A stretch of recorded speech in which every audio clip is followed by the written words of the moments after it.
دا خبر غلطه ده چې مساوات والا او تحریک انصاف والا چې کومې چغې وایي چې مونږ داسې مبارزه او تحریک چلو او داسې یو نظام جوړو د انسانانو ترمنځ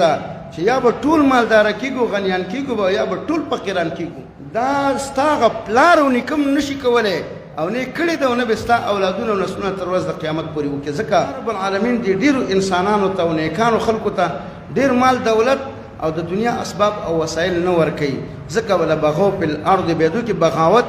او دارنګه بېدیني پکې راځي لکه ډېر خلک د مال او د غنا او د مالدارۍ د وجې نه او د پراخه رزق د وجې نه بېدینۍ ته لاړل نو دا فقر هم د انسانانو په دې ژوند کې او دا غریبي او دا مشکلات دا د انسانانو په ژوند کې د الله رب العالمین تقسیمات دي د الله فیصلې دي د الله حکمتونه دي پکې دا خبر غلطه ده چې مساوات والا او تحریک انصاف والا چې کومې چغې وایي چې مونږ داسې مبارزه او تحریک چلو او داسې یو نظام جوړو د انسانانو ترمنځ چې یا به ټول مالداره کېږو غنیان کېږو یا به ټول فقیران کېږو دا خبره غلطه ده دا دروغ ده او دا د حقیقت نم خلاف ده دا ستا هغه پلار او نیکه نشي کولی او نه کړي ده او نه به ستا اولادونه او نسلونه تر ورځ د قیامت پورې وکړي ځکه چې دا د الله د قانون سره ته چیلنج